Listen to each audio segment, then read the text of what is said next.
Hey guys, what's going on? It's Kyle Hunt here. So today I'm going to discuss eating in college.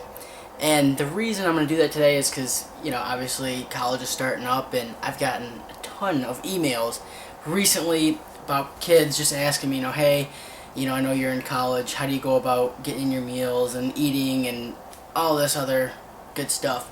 So we're going to get into that. But first, I do want to give a nice shout out to Chelsea from Make Fitness Easy. I think that, yep. I'm going to give her a link in, to her YouTube in the description box. So make sure you check her out, subscribe. She has some cool videos. I think her latest ones are on intermittent fasting. So that's a pretty hot topic right now. So yeah, give her a look. But back to the topic of the day. Eating in college. And the first thing I'm going to mention here is meal timing, because I think that's the number one thing you guys got to get out of your head. Going into college with a 6 meal a day program is going to be difficult to keep that up. First, just you're not going to want to be sitting in class eating your chicken and rice for one. It's tough. It's going to make it difficult. But for me personally, I don't even prescribe 6 meals very often, unless the calories are so high that sitting down and eating a huge amount of food would be easier broken up. But to start off, just drop it down to 4 meals. So eat your breakfast. Obviously you're going to have to get up and eat. So get up, eat breakfast, eat lunch, and eat dinner. Those are 3 meals, and then fit in one other meal. Either have a snack before bed or have like a shake post-workout or something squeezed in there. And there you go. You're going to have 4 eating windows. And that's going to make things real easy. You're going to have time for breakfast, you'll have time for lunch, and some time at night to eat, and then you can fit in somewhere else. So first, that's going to make things pretty easy. Another thing, meal plans. If it's your first year on campus, I would probably just go with the biggest meal plan they have. So probably something where you get 2 meals a day. Last year I did that, and it worked out pretty good for me because, going by the 4 meal a day example, if you have 2 meals in the dining hall, you can have 2 big meals, and then you're half your meals are covered. So let's say you can have a big breakfast and a big dinner. Lunch, you could probably make something easy in your dorm, and then have maybe 1 shake, and that's pretty easy to do. And that's going to take all the struggle of trying to fit in meals and all this other stuff right out of the window.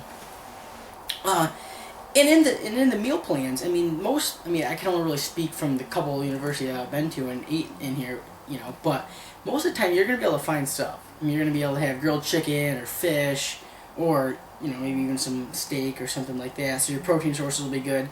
And then, of course, there'll be potatoes or rice or pasta, or, you'll be able to get in your carbs fairly easy. So, and then there'll be, normally a salad bar, so you can load up a whole bunch of veggies and other stuff, so that shouldn't be an issue. So maybe you could have breakfast in your room too. I know a lot of people like to have shakes for breakfast. That just makes it even easier. Have a shake with oatmeal or something in the morning. Go have a big lunch, have a big dinner. Then you can have fit something else in there, a snack or something.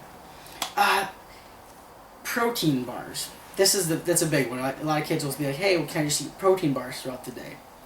And I think it all goes back to the whole meal timing thing, meal frequencies. The meal replacement shakes and protein bars, they became really popular, and these supplement companies forced them on people because of the whole, you gotta eat every 2 hours and stuff, and it's impossible to eat meals every 2 hours, so what are you gonna do? You're gonna eat a protein bar, you're gonna eat a meal replacement shake or something like that.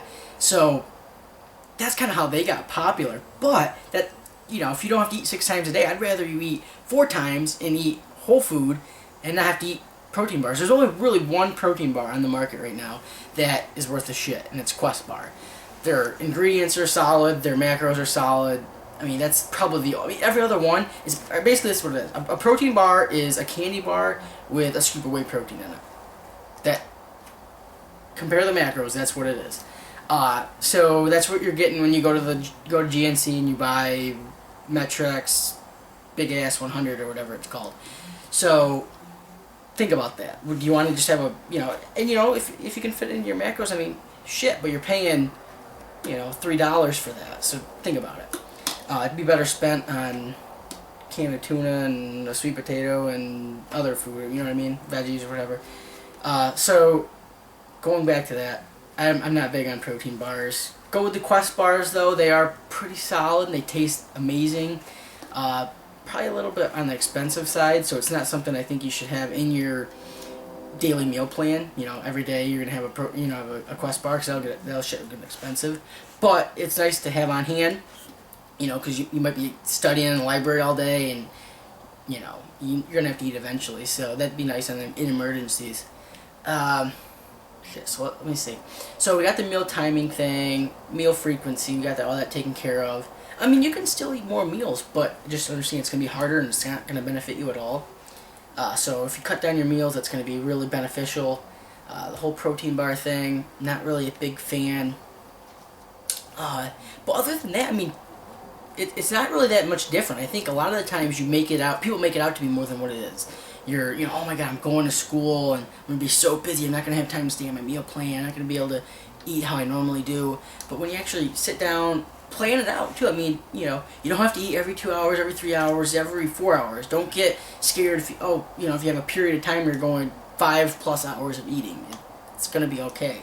Just make sure you're hitting your macros, your calories are set exactly where they need to be, and all that stuff. And if you need help with that, of course I can help you out. That's what I do. So, really, if you have your macros set exactly to help you reach your goal, whatever that is, then there's a lot of room to work with. You can move your meals around, go back to your dorm in between classes, and all that stuff. It's really not going to be that hard. It's actually, I found it to be easier. As crazy as that sounds, I found it to be easier to stay on a meal plan while I'm at school. That's how I found it to be, and I think you guys will be too. That's really all I want to touch on. I mean, I can't really think of anything else that's going to be in your way. I mean, the only problem is, one extra thing. So you're going to be in a dorm, so you're probably just going to have a mini fridge, and you're not going to have a toaster. You're probably going to have a microwave. So think about it. Just think about things that you can have. Canned tuna is easy to eat in your room. Canned chicken is easy to eat in your room. That's perfectly okay. I mean, there's sodium in it, but a little bit of extra sodium is not going to kill you. It's not going to be a major factor. It's not going to harm you in any way. So don't be worried about that. That's a good source. Oatmeal. I used to eat oatmeal in there. Sweet potatoes, regular potatoes, rice, all that stuff you can make in a dorm room. Eggs you can make in a microwave. I did it. They taste like shit, but that's hardcore. So yeah, I mean, you can make stuff in your dorm room as well, but I'm rambling and I've had enough. So if you have any more questions about eating in college, I think you'll be alright. But if you do, hit me up. It's KyleHuntFitness@gmail.com. Peace.